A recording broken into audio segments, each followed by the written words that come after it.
बिस्मिल्लाहिर्रहमानिर्रहीम। अस्सलाम वालेकुम व्यूअर्स। आज की वीडियो में हज़रत फ़ातिमा ज़हरा सलामुल्लाह अलैहा के ज़िंदगी के हालात व वाक़यात बयान किए जाएंगे और बीबी फ़ातिमा ज़हरा से मुताल्लिक़ इस वीडियो को मुख्तलिफ़ पार्ट्स में आपके सामने हम पेश करेंगे। तो इस सिलसिले की आज पहली वीडियो है जिसमें हम जनाब सैयदा फ़ातिमा ज़हरा की ज़िंदगी के इब्तिदाई हालात व वाक़यात आपकी नज़र करने जा रहे हैं। तो वीडियो शुरू करते हैं, लेकिन उससे पहले आपसे रिक्वेस्ट है कि अगर आप पहली दफ़ा आए हैं हमारे चैनल पे तो सब्सक्राइब ज़रूर कीजिए ताकि आपको मज़ीद आने वाली मालूमाती वीडियोज़ मिलती रहें। हज़रत फ़ातिमा ज़हरा पैगम्बर इस्लाम हज़रत मोहम्मद मुस्तफ़ा सल्लल्लाहु अलैहि वसल्लम और जनाब खदीजतुल कुबरा की इकलौती बेटी थी और हज़रत अली की रफ़ीक़ हयात थी और इमाम हसन व इमाम हुसैन और जनाब ज़ैनब उम्मे कुलसूम की मादर गिरामी और 9 इमामों की जद्दा माजदा भी थी। आपकी मशहूर कुन्नियत उम्मुल आइमा, उम्मुल हसनैन और उम्मुल सिब्तैन है। मशहूर अलक़ाब ज़हरा और सैयदुन निसा हैं। एक रिवायत में है कि आपकी कुन्नियत उम्मे अबीहा भी है। आपका नूर वजूद नूर रिसालत के साथ खिलकत कायनात से बहुत पहले पैदा हो चुका था। अलबत्ता आपके ज़ाहरी नमूद व शहूद के लिए उल्मा ने लिखा है कि आप मेराज रिसालत माब के बाद बैसत के 5वें साल बतारीख 20 जमादुस्सानी यौम जुमा मक्का मौज़मा में पैदा हुई। आपकी विलादत के वक्त जन्नत से हुरों और आसिया बिनते मज़ाहिम, मरियम बिनते इमरान, सफ़ूरा बिनते शुएब, कुलसूम हमशीर मूसा का आना किताबों से साबित है। हज़रत खदीजा का बयान है कि चूँकि मैंने अपने कबीले के मंशा के बरखिलाफ़ सरवर कायनात से शादी कर ली थी, इसलिए मेरी कौम ने मुझे रद्द कर दिया था। मैंने विलादत के वक्त हस्ब दस्तूर इतला दी लेकिन कोई ना आया, लेकिन अल्लाह की रहमत शामिल हाल हुई। हूरों और पाक बीबियों ने काबिला और दाया का काम किया, बच्ची पैदा हुई, रहमतुल आलमीन का घर बक़े नूर बन गया। मनाक़िब इब्न शहर आशूब में है कि जनाब खदीजा के साथ जब हुजूर अकरम की शादी हुई तो आप बाकरा थीं। जनाब सैयदा में बचपन के वो आसार ही ना थे जो आम लड़कियों में हुआ करते हैं। उम्मे सलमा से कहा गया कि फ़ातिमा को उसूल तहज़ीब सिखाएं। उन्होंने जवाब दिया कि मैं मुजस्मा असमत व तहारत को इखलाक और आदात की क्या तालीम दे सकती हूँ, मैं तो ख़ुद इस कमसिन बच्ची से तालीम हासिल करती हूँ। किताबों से मालूम होता है कि आपका सारा बचपन इबादत और खिदमत वालिदैन में गुजरा। एक मरतबा हुजूर अकरम सहने काबा में नमाज अदा फरमा रहे थे कि अबू जहल जो हज़रत उमर का मामू था, उसकी नज़र जब हुजूर अकरम पर पड़ी तो उसने नबी पाक को अजियत देने के लिए हालत सजदा में एक गोबर भरी ऊँट की ओझड़ी नबी पाक की पुश्त मुबारक पर रख दी। हज़रत फ़ातिमा को जब ये खबर मिली तो आप दौड़ी हुई आईं और पुश्त रिसालत माब सल्लल्लाहु अलैहि वसल्लम से ओझड़ी हटा दी और पुश्ते मुबारक को पानी से धो दिया। रसूल करीम ने फरमाया, बेटी, एक दिन ये दुश्मन भी मगलूब होंगे और खुदा मेरे दीन को इंतहाई बुलंदी अता करेगा।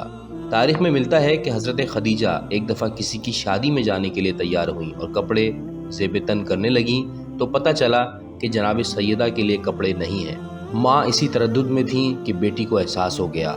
बीबी फ़ातिमा ने अर्ज़ की, मादर गिरामी, मैं पुराने ही कपड़ों में चलूँगी, क्योंकि बाबा जान फरमाया करते हैं कि मुसलमान लड़कियों का बेहतरीन जेवर हयात तक़वा है और बेहतरीन आराइश शर्म हया है।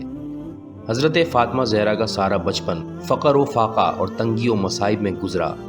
आपने जिन अजीम हस्तियों के ज़ेर साया तरबियत हासिल की उनमें खदीजतुल कुबरा, सरवर कायनात नबी पाक सल्लल्लाहु अलैहि वसल्लम, फ़ातिमा बिनते असद, उम्मुल फ़ज़ल ज़ौजा अब्बास, अस्मा बिनते उमैस ज़ौजा जाफ़र तैयार, उम्मे हानी हमशीरा जनाब अबू तालिब, उम्मे ऐमन और सफ़िया बिनते जनाब हमज़ा शामिल हैं। बीबी सैयदा फ़ातिमा ज़हरा जब कमसिन थीं तो नबी पाक अक्सर उन्हें अपनी आगोश में बिठा लिया करते थे और आपको बोसे देते थे।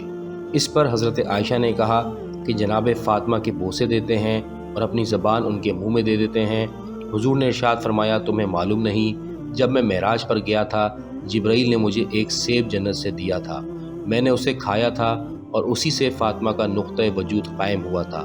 ए आयशा, जब मैं जन्नत का मुश्ताक़ होता हूँ तो फ़ातिमा की खुशबू सूंघता हूँ और दहन फ़ातिमा से मेवा जन्नत का लुत्फ़ उठाता हूँ। हवाला किताब मदारिजुन नबूवत और अलामुल वरा।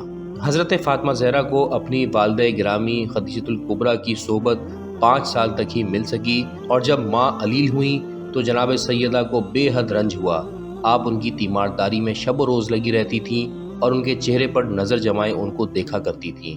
ماں کا چہرہ بحال ہوتا تو آپ خوش ہو جاتی، اور ماں کے چہرے پر اداسی ہوتی تو آپ بھی رنجیدہ ہو جاتی۔ یہی طرز عمل رہا کہ ایک دن حضرت خدیجہ نے حضرت فاطمہ کو اپنے سینے سے لگایا اور پھوٹ پھوٹ کر رونے لگی۔ بیٹی نے پوچھا، اماں جان آج آپ کے رونے کا انداز کچھ عجیب ہے۔ فرمایا، بیٹی میں تجھ سے رخصت ہونے والی ہوں، افسوس تجھے دلہن بنتا نہ دیکھ سکی۔ ماں بیٹی میں المناک گفتگو جاری تھی کہ ماتھے پر موت کا پسینہ آ گیا، اور حضرت خدیجہ 10 رمضان بعثت کے 10ویں برس کو انتقال فرما گئیں۔ موت کے وقت آپ کی عمر 65 برس کی تھی اور آپ کو مقبرہ ہجون میں دفن کیا گیا۔ حضرت خدیجہ کے انتقال سے حضرت فاطمہ کو انتہائی رنج پہنچا اور آپ سے زیادہ سرور کائنات کو صدمہ ہوا۔ اسی وجہ سے آپ نے اس سال کو عام الحزن کہا، یعنی غم کا سال۔ بعثت کے 10ویں برس نبی پاک صلی اللہ علیہ وآلہ وسلم نے مدینہ ہجرت فرمائی تھی، اور 16 ربیع الاول کو یوم جمعہ کو آپ داخل مدینہ ہوئے تھے۔ وہاں پہنچنے کے بعد آپ نے زید بن حارثہ اور ابو رافع کو 500 درہم اور 2 اونٹ دے کر مکے کی طرف روانہ کیا کہ حضرت فاطمہ اور فاطمہ بنت اسد، ام المومنین حضرت سودا اور ام ایمن وغیرہ کو لے کر آئیں۔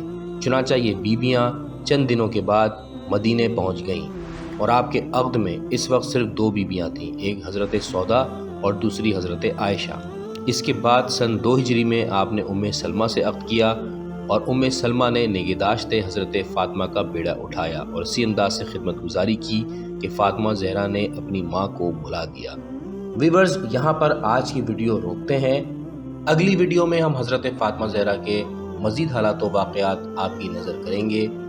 آج تک کے لیے اتنا ہی۔ ویڈیو دیکھنے کا شکریہ۔ اللہ حافظ۔